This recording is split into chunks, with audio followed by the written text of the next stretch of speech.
पूज्यपाद श्री उड़िया बाबा जी महाराज, ब्रह्म मूर्ति साक्षात भगवान के बपू। प्रश्न, सत्संग का अधिकारी कौन है? कौन सत्संग का लाभ ले सकता है? बोले जो जीव भगवत प्राप्ति की लालसा वाला है वो सबसे ज्यादा सत्संग का लाभ लेता है। सबसे पहला लाभ सत्संग का उसे मिलता है जिसका लक्ष्य बन गया भगवत प्राप्ति। फिर दूसरा, चलो हमारे पाप नष्ट हो जाएंगे, कुछ अच्छी बातें सुनने को मिलेंगी, जीवन थोड़ा अच्छा हो जाएगा। दूसरी श्रेणी के ये सत्संग का लाभ ले लेंगे। तीसरी श्रेणी में, यार काहे को बैठे हो, चलो ना थोड़ी देर सत्संग सुनते हैं, किसी ने प्रेरणा की, देखते हैं यार क्या बोलते हैं, क्या है, ऐसे ही उनको भी लाभ मिलेगा। सत्संग में चाहे आप निंदा करने के भाव से भी जाएं और सत्संग सुने तो भी आपका मंगल ही होगा, आपका लाभ। लेकिन सबसे श्रेष्ठ लाभ वो ले सकता है जिसका लक्ष्य बन गया है इसी जन्म में मुझे भगवत प्राप्ति करनी है। सत्संग का विशेष लाभ वो ले सकता है। जब तक संत में अनुराग नहीं होगा तब तक भगवान में अनुराग नहीं हो सकता। आज तक किसी को भगवत प्राप्ति हुई है तो संत कृपा से हुई है। अगर हमारा संतों के प्रति भगवत भाव होने लगे, पवित्र भाव होने लगे, श्रद्धा और विश्वास दृढ़ होने लगे तो भगवान में प्रियता स्वाभाविक होने लगेगी। पर भगवान से प्रार्थना करें कि मुझे ऐसे संत मिले जिनके संग से आपके चरणों में प्रीति हो। संत महात्मा का संग हो और उनकी बातों का मनन और शास्त्रों का स्वाध्याय हो तो निश्चित भगवत प्राप्ति की लगन लग जाएगी। सत्संग सुनते सुनते उसका फल यह प्रकट होता है कि संसार अच्छा ना लगने लगे, गंदी बातों की तरफ मन न जाए और एक मन में एक पीड़ा पैदा हो जाए कि मेरा निरंतर भजन चले। हम अपने जीवन की बात कहते हैं, एक ही बात जीवन में रखी है हमने, दर्शन भगवान के मिले, ये हम अधिकारी ही नहीं समझा अपने को। एक ही बात केवल रखी कि भजन कभी न छूटे। हे प्रभु, हे गुरुदेव, हे वृंदावन धाम, ऐसी कृपा करो कि बिसरी हो ना बिसारी हो, यही दान मोहि देहु। हे श्री हरिवंश के लाड़िले, मोहि अपनी करी लेहु। बस ये ठसक रहे कि मैं आपकी हूं और हर समय आपका चिंतन चलता रहे। बस इसी से कुछ मांगना नहीं पड़ा, अपने आप सब जो भगवत कृपा हुई अपने आप। सत्संग का फल यह है कि संसार स्वप्नवत लगने लगे और भजन हर समय हमारे हृदय में चलने लगे। ये धन, बेटा, बेटी, परिवार, ये सब भगवान आए हैं इस रूप में। सबकी सेवा करो, सबका सदुपयोग करो। जो धन परहित की भावना में लगाया जाता है वो भगवत प्राप्ति का कारण बन जाता है और जो धन वासना की पूर्ति के लिए लगाया जाता है वही पतन का कारण बन जाता है। अधिक सत्संग का लाभ जो इष्टाकार वृत्ति के संत महापुरुष हैं उनसे होता है। भगवदाकार, जिनका रात दिन एक ही केवल लक्ष्य है भगवान, बस और कोई लक्ष्य नहीं।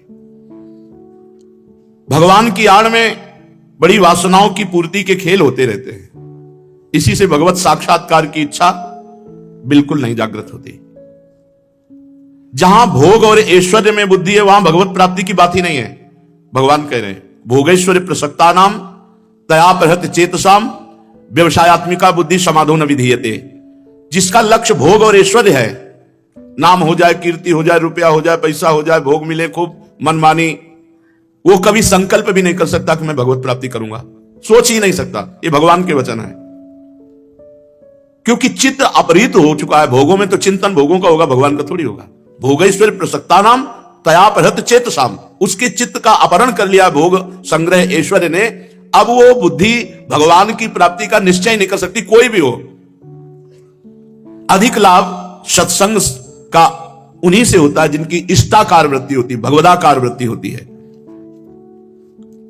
कैसे वैराग्य जगता है नजफगढ़, ये कानपुर में गंगा के किनारे है।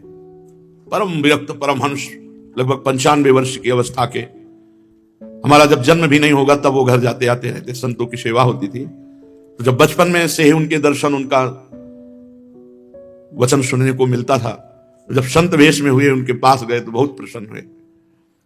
कहा, बेटा है मार्ग बड़ा कठिन पर भगवान की शरणागति से इसका निर्वाह हो जाता है। बस एक बात समझ लो, मन को मारना है।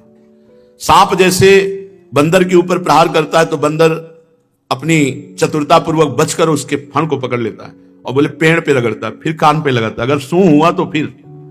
ऐसे काम क्रोधादि प्रहार करते हैं अपनी विवेक बुद्धि के द्वारा, साक्षी भाव से। वो मन में आते हैं, आप में नहीं। आप बचो और पकड़ो उस मन को और रगड़ो, भजन में इतना रगड़ो कि मन मर जाए।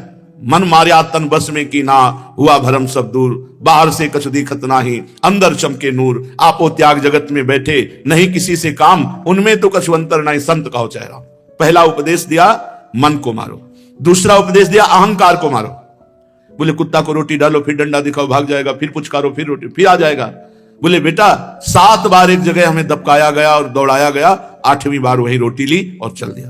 अहंकार बिल्कुल नहीं होना चाहिए। अहंकार का नाश करके दैन्य, जो दैन्य है, जो मन को मार देता है, और प्रभाव उनका ऐसा कि जिस समय सुबह बैठ करके गंगा जी के पावन तट पर 4 बजे हम वहां रुके उनके पास, जहां कहते शिवोहम, ऐसा लगता मैं ब्रह्म हूं, अपने आप अंदर चलने लगता, मैं ब्रह्म हूं, मैं भ्रम से इस देह में फंस गया हूं। पूरा विज्ञान अनुभव उनका ऐसे बहता था। पर वो इतने एकांत रहते थे कि वहां ज्यादा किसी की पहुंच नहीं थी, और जब पहुंच भी हो जाती तो उनके वचनों में पहुंच नहीं थी, क्योंकि शुद्ध ब्रह्म बोध संपन्न महापुरुष थे। बड़ा प्रकाशिनी महापुरुषों का ऐसा हुआ कि गंगा का किनारा, वैराग्य, और वो जो जीवन था हम उस जीवन को प्रणाम करते हैं। वो केवल भगवान की कृपा से ही ऐसा जीवन हुआ, इन महापुरुषों की कृपा से ऐसा जीवन हुआ। तो कह रहे हैं जब सत्संग ऐसे महापुरुषों का होता है तो जीवन का परिवर्तन हो जाता है, जीवन के उद्देश्य का परिवर्तन। जो दुख, विपत्ति, नकारात्मक सोच, ओवर थिंकिंग, ये सब समाप्त हो जाती है। एक मंगलमय चिंतन, एक सकारात्मक चिंतन। अगर आप छोड़ना नहीं चाहते तो आपको कोई नहीं छुड़ा सकता विकारों से। और सत्संग सुनकर छोड़ने का उत्साह कीजिए, आपको बल मिलेगा संतों से, भगवान से। उपासक को संग बहुत सावधानी से करना चाहिए। कई बार साधु वेश में जिनका लक्ष्य भगवान नहीं होता, ऐसों के संग से बड़ी हानि हो जाती है। इसलिए बहुत सावधानी से संग करें, नहीं तो ये श्रद्धा उड़ जाएगी। ये कपूर की तरह है, जैसे कपूर है ना, बाहर रख दो तो फिर उड़ जाएगा।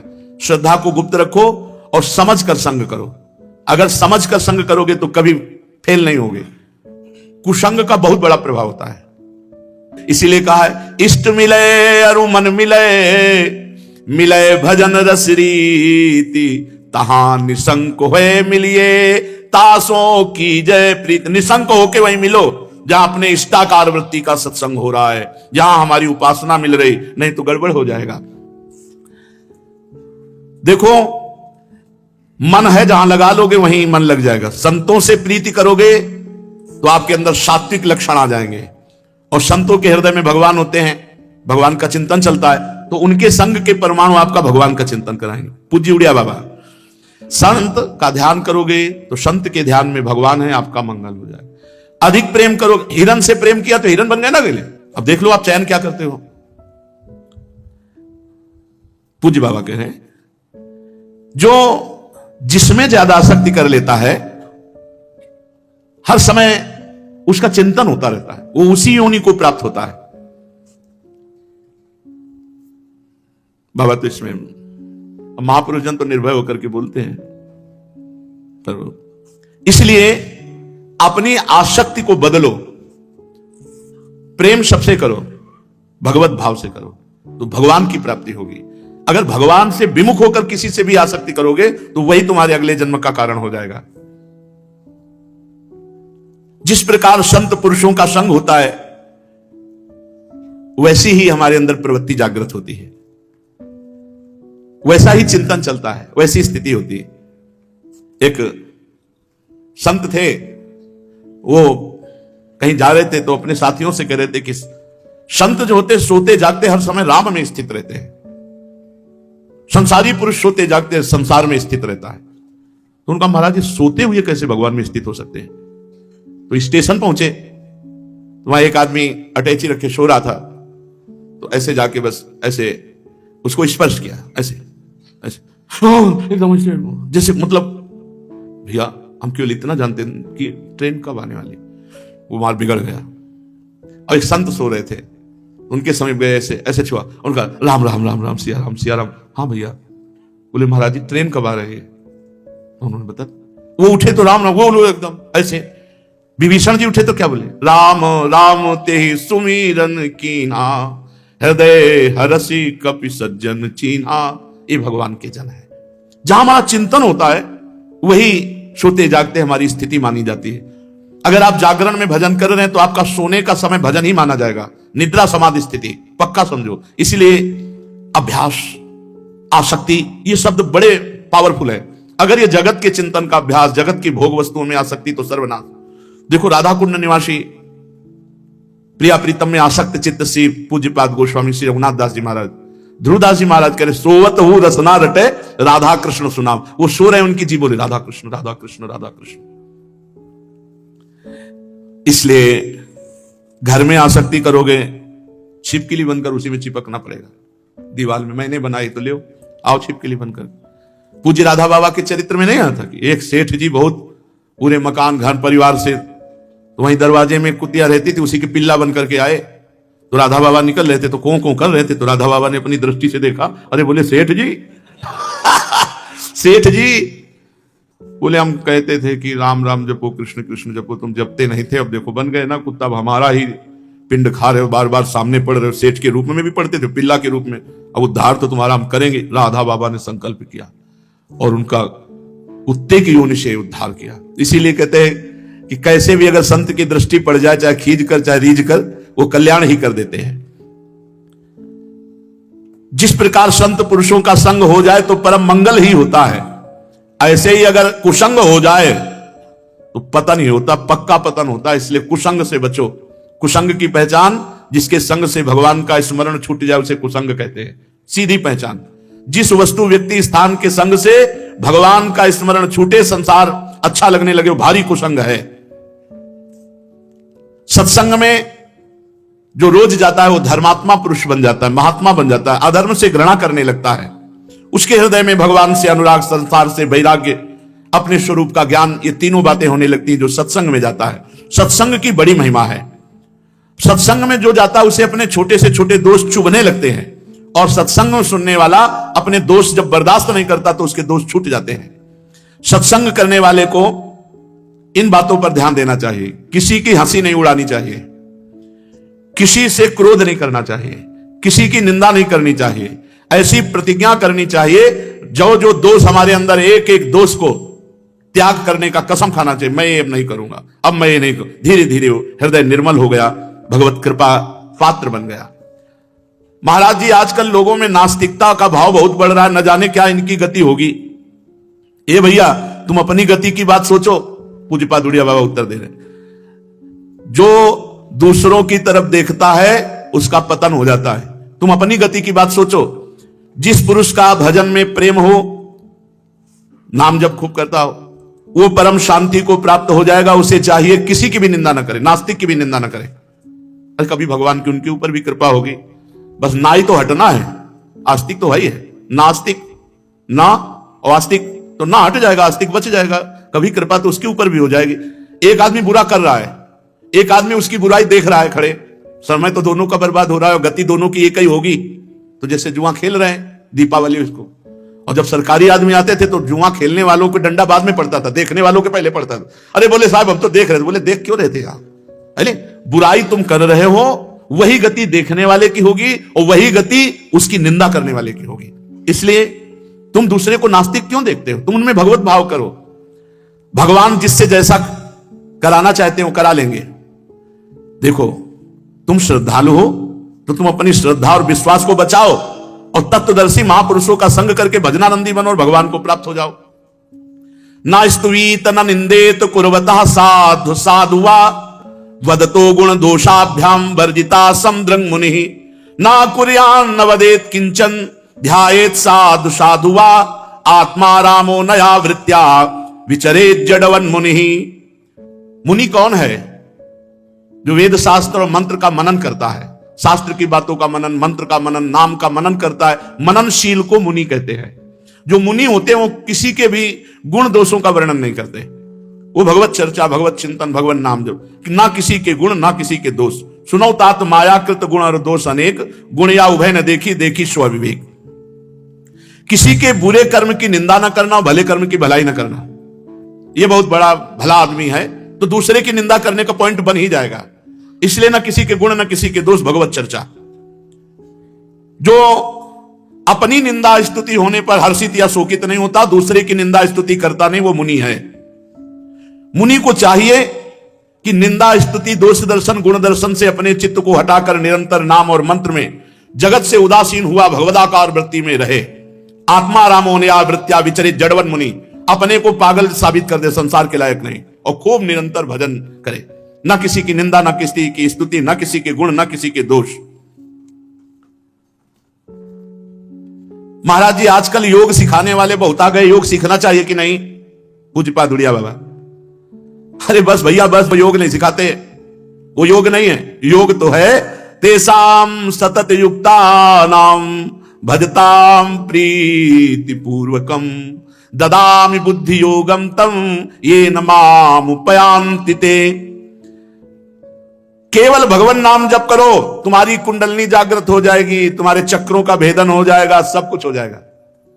नाम जप करो बिना प्रयास के कुंडलनी जागृत। मीरा जी ने गिरधर से प्रीति की, गिरधर ने कुंडलनी जागृत कर दी।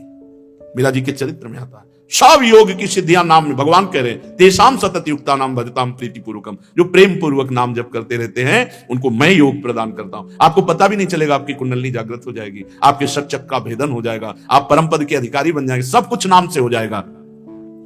नहीं कलि कर्म ना भक्ति विवेकु, राम नाम अवलंबन एकु।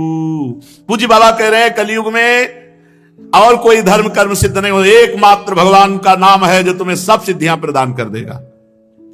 महाराज जी हमारे यहां एक साधु आते हैं और हमको सबको ध्यान लगाना सिखाते हैं, योग सिखाते हैं। आजकल ऐसे बहुत आडंबरी घूमते हैं, आजकल ऐसे बहुत आडंबरी घूमते हैं। भगवान के नाम, भगवान की लीला, गुण, आसक्ति, सेवा, कोई मतलब इससे नहीं।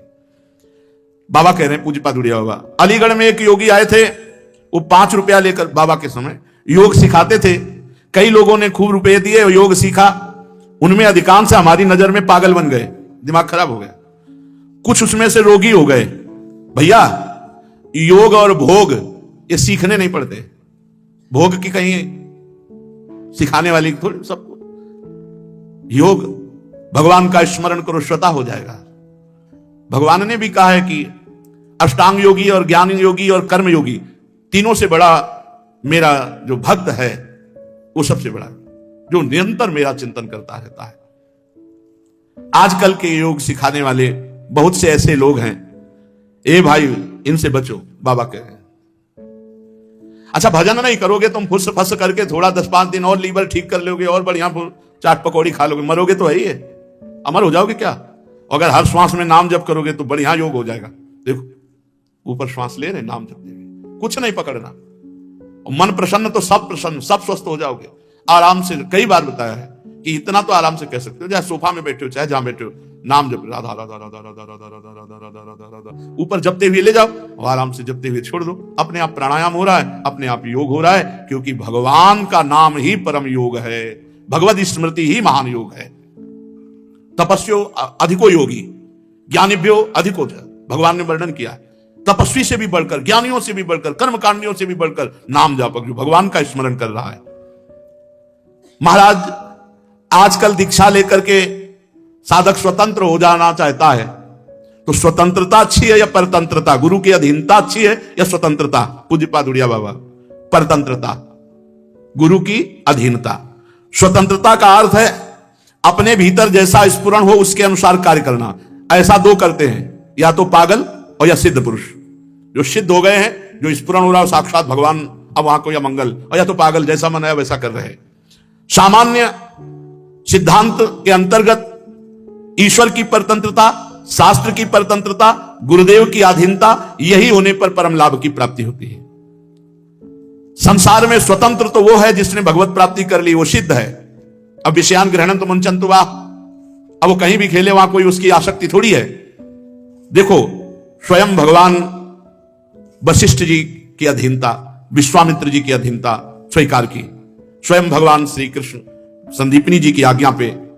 तो अपने लोग तो जीव हैं, यदि गुरु की अधीनता नहीं, स्वतंत्रता, तो फिर कुछ हाथ नहीं लगना।